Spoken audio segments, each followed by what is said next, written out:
Hello, my name is Dylan Crabb, and this is Bobcat Radio.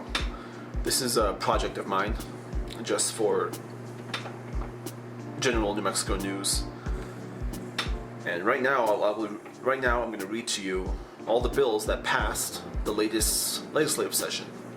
New Mexico just ended its regular session last week of the legislature, and these are all the bills that passed both houses, the State Senate and the State House.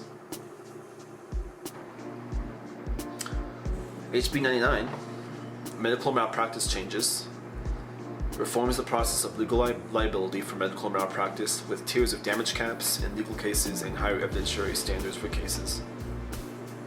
SB 1, Interstate Medical Licensure Compact Act, allows qualified physicians from out of state to practice in New Mexico through compact reciprocity between the states, signed by the governor February 5th.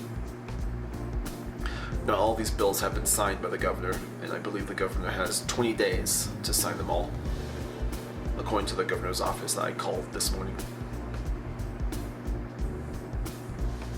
HB 50, Social Work Licensure Interstate Compact, allows social workers licensed in other states to practice in New Mexico, signed by the governor February 9th.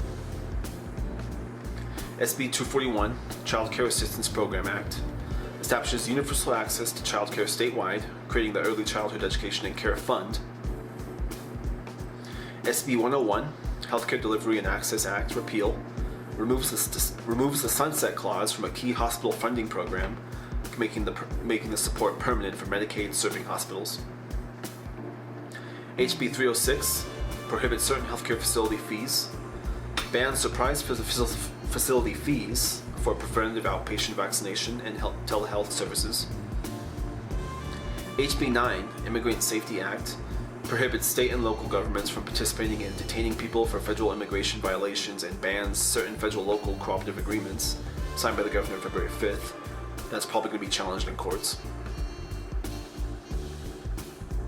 SB 40, Driver Privacy and Safety Act, limits sharing of automated license plate reader data for immigration enforcement or to track constitutionally protected activities. It's probably going to get challenged in courts. As per the U.S. Constitution, local and state jurisdictions don't have any say in immigration policy. But I'm not a lawyer. We'll see what happens there. SB 264, Public Peace, Health, Safety, and Welfare Election Rights and Troops at Elections, prohibits unauthorized federal troops or officers at polling places and strengthens civil enforcement mechanisms. HJR 5, Legislative Compensation, Constitutional Amendment, a constitutional amendment to allow legislators to have annual salary subject to voter approval in 2026 general election. So that's something that the voters in New Mexico are going to vote on this November. Basically, makes our legislature into a professional legislature with paid salaries. I believe New Mexico is the only state in the nation with an unprofessional legislature, but I'm not sure on that. SB 2, State Highway Project Bonds, authorizes $1.5 billion in transportation bonds for roads and bridges, signed by the governor February 5th. HB 2, General Appropriation Act of 2026, State Operating and Capital Budget, which basic budget for the legislature.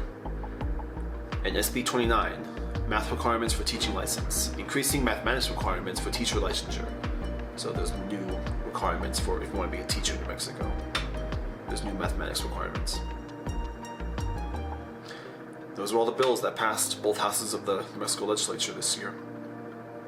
There was also a special session last October in which one bill was passed, SB 1, Healthcare Grants and Stabilization, Special Session 2025. This was signed into law October 3rd of last year. During the special session, it expands the permissible uses of the New Mexico's Rural Health Delivery Fund to include grants for healthcare providers in high-needs areas, signed by the governor October 3rd. Yeah, those are all the new laws you have to worry about for New Mexico. Until next time.